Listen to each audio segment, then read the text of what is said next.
महाराष्ट्रात गुटखा विक्रीवर बंदी असतानाही निलंगा तालुक्यातील कोकळगाव, मदनसुरी, कासार सिरसी आणि किल्लारी या गावामध्ये गुटख्याची विक्री खुलेआम सुरू आहे.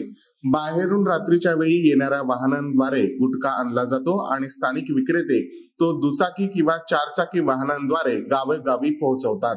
रस्त्यावर आणि सार्वजनिक ठिकाणी गुटख्याच्या रिकाम्या पुड्या मोठ्या प्रमाणात दिसून येतात, ज्यामुळे बंदीबाबत शंका निर्माण होते.